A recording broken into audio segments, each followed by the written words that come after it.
After a fight with her fiancé, Michelle packs her things and leaves, placing her engagement ring and the apartment keys on the table. She drives for a long time through the countryside, stopping at a gas station where she notices a car that has been following her for some time. Late at night, her fiancé calls, trying to convince Michelle to return, but she doesn't want to talk and turns on the radio. She hears a news report about widespread power outages. Distracted, she gets into an accident. The car flips over several times, crashing onto the roadside, and Michelle loses consciousness. Sometime later, she wakes up in a concrete room. An IV is connected to her arm, and her leg is bandaged and restrained with metal chains. Her belongings are piled in the corner of the room. Using the IV stand, Michelle reaches her phone, but there's no signal. Then she hears footsteps, and the door opens, revealing a large man who places a tray of food in front of her. She begs him to let her go, promising she won't tell anyone, but the man tells her that he's not letting her die, and after leaving the key to her shackles, he walks out. Michelle frees herself, gets dressed, and sharpens the end of a crutch, preparing to fight for her freedom, but the man is gone, so she sets a piece of clothing on fire and pushes it into the ventilation duct. The fire alarm goes off, and when the man runs in, he injects her with something, causing her to pass out. When she regains consciousness, Michelle sees the man sitting by her bed. He tells her that she's actually very lucky to be there. She must eat and take her medication because humans have been attacked, though it's still unclear what kind of attack it is. They are now in a bunker beneath his farm. He saw her crash and couldn't leave her to die. Michelle insists on calling the police, but the man explains that the outside world is contaminated. It will take at least a year for the air to be breathable again, and that's only if it was a simple attack. If it were something like Martians, humanity might be doomed. Michelle asks to contact her family, but the man assures her that everyone left on the surface is dead. As Michelle tries to process what she's heard, there's a loud noise from the next room. The man leaves, leaving the door open, and shouts at someone, then returns and angrily reminds her that she should be grateful to him for saving her life. Before he leaves, he introduces himself as Howard. The next morning, Michelle is awakened by a sound coming from the surface and sees the door open. She walks out and wakes a young man sleeping in the hallway. He tries to reassure her, but she explains that she doesn't believe Howard's lies. However, Emmett confirms that everything is indeed as Howard said. Later, Howard shows Michelle the bunker. In the center is a communal area where a special system filters the air. There's a library, a TV, and movies on disc. The kitchen is impressive, with an electric stove, fridge, and silverware. The table is a family heirloom. Access to Howard's personal room is forbidden. Michelle has to use the toilet behind a curtain because Howard fears she might try something dangerous again, like nearly starting a fire. Also, water needs to be used sparingly. After the tour, Howard invites her to sit at the table for lunch. Michelle notices a stack of women's magazines, and Howard explains that they belong to Megan, who is no longer with them. Suddenly, Michelle hears a noise outside and guesses it might be a car passing by, but Howard assures her that it's impossible. He's tired of explaining that no one is left above, even though people thought he was crazy when he started building the bunker. He offers Michelle a chance to see for herself, leading her to a staircase. At the top, Michelle sees a door with a small window. The outside world looks unchanged at first glance, but in the pen in front of the house lie dead pigs with deep sores. Howard explains that those were his pigs, which he couldn't save. Then Michelle recognizes his car as the one that had been following her the night of the accident. Howard points out that these doors are always locked and shows her the key. Later, Michelle and Emmett discuss the situation. Emmett reveals that Howard had served in the Navy. Afterward, he bought the farm and hired Emmett to help with the chores. Howard is obsessed with conspiracy theories, which is why he built the bunker. Emmett wasn't kidnapped. He ran to Howard's bunker, hoping to take shelter because he saw Howard pouring all his money into its construction. Michelle reminds Emmett that it was Howard who caused the accident and brought her here, so everything he says about an attack is a lie, but Emmett insists she's wrong. He saw the attack himself, a flash, an explosion, and the horizon turned red. He's glad he made it to the bunker before Howard locked the door. Michelle tries to refute Howard's claims, unaware that he's been standing in the doorway, listening to their conversation. Howard invites them to dinner, remarking that the two seem to have gotten along well. During dinner, Emmett talks about his unfulfilled dreams and then notices a Monopoly game, suggesting they pass the time playing it. Howard gets annoyed by the chatter, and Michelle flirts with Emmett, provoking Howard's outburst of anger. He yells at her, demanding respect because he saved her life. While Howard is scolding them, Michelle manages to steal the keys from his belt. Howard notices her strange behavior and realizes the keys are missing. But before he can react, a noise from above distracts him, and Michelle hits him over the head with a bottle, running for the bunker exit. Emmett shouts after her to stop, but Michelle reaches the door and slips into the airlock just before Howard can catch up. Michelle sees a car approaching the farm. She screams, trying to get the driver's attention, but a woman suffering from a severe skin infection runs to the window, desperately begging to be led into the bunker. Howard forbids Michelle from helping the woman, saying it's too late to save her. Realizing that some sort of attack has indeed happened, Michelle returns to the bunker. Later, Howard admits that he caused Michelle's accident, but it was this accident that saved her life. Howard lends her some of Megan's clothes and sends her to shower since she was near the door.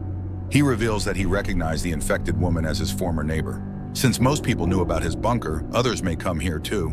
Howard demands that Michelle stitch up the wound she caused and starts telling funny stories from his time in the Navy. Michelle begins stitching up Howard's wound as he continues to share stories, praising her for her efforts. Later, he brings a box containing her belongings from the car and asks her about her life. Michelle admits that she had dreamed of becoming a fashion designer. Howard in turn shares that his daughter Megan had wanted to be an artist. He shows Michelle a picture of Megan, a young girl, and laments that after his divorce, Megan's mother turned her against him and took her to Chicago. Howard expresses frustration that people don't care about their safety, but at least he tried to protect them. Later, Emmett comforts Michelle, telling her she couldn't have saved the woman outside even if they had let her in. She would have died anyway. They reminisce about their past lives. Emmett, who had been awarded a scholarship to a polytechnic school, admits he got scared and never left for it. Michelle, meanwhile, reveals how her father used to beat her, leaving her terrified of confrontation throughout her life. Emmett reminds her that, despite everything, they're the lucky ones. They survived. Over the next few days, the three of them begin to coexist somewhat peacefully.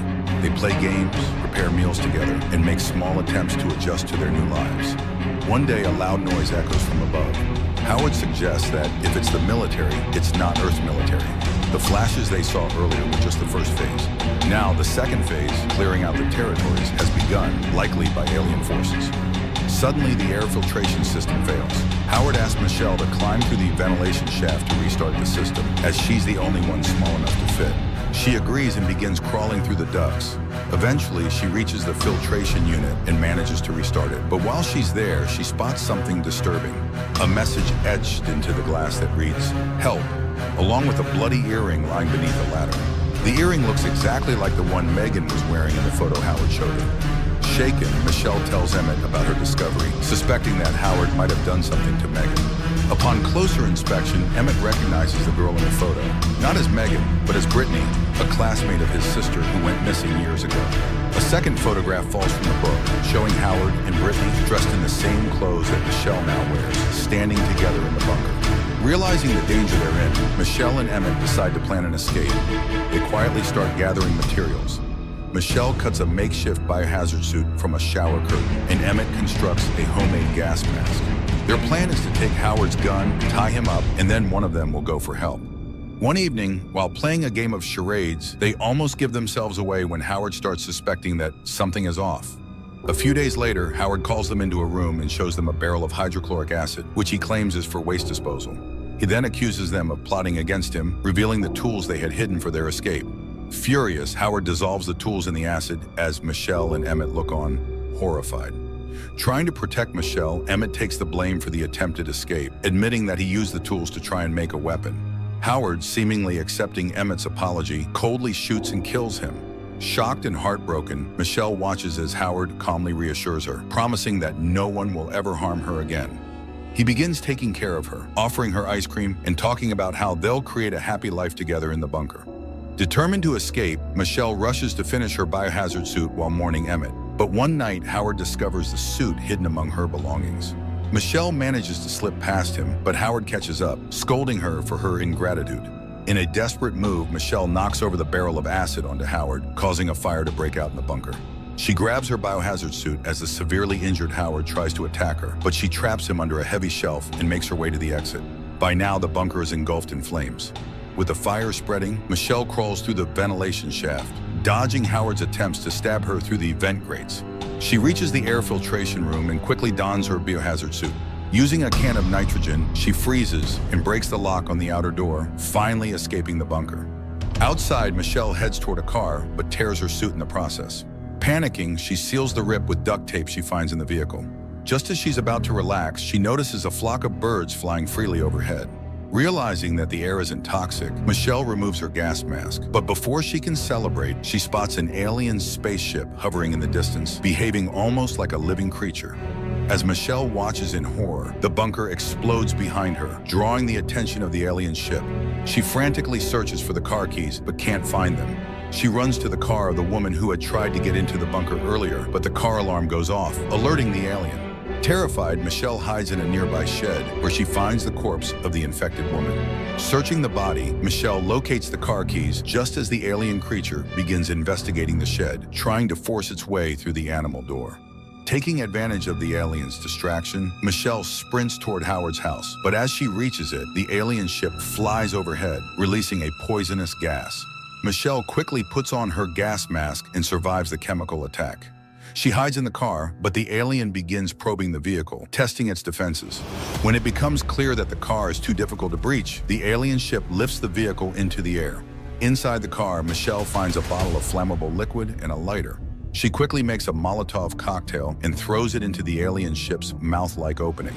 The resulting explosion destroys the alien, and the car crashes to the ground.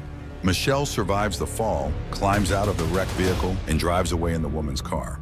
While driving, she tunes the radio and hears news reports of humanity's victories over the alien invaders. There are instructions for survivors to evacuate and a call for those with medical training or combat experience to head to Houston. As Michelle stops to listen to the full message, she notices a sign pointing toward Houston. She drives in that direction, determined to help, and as lightning flashes, she glimpses an even larger alien ship looming in the sky. The film may not be a masterpiece, but the team's skillful execution is undeniable. The script draws you in gradually, raising unsettling questions about who can truly be trusted.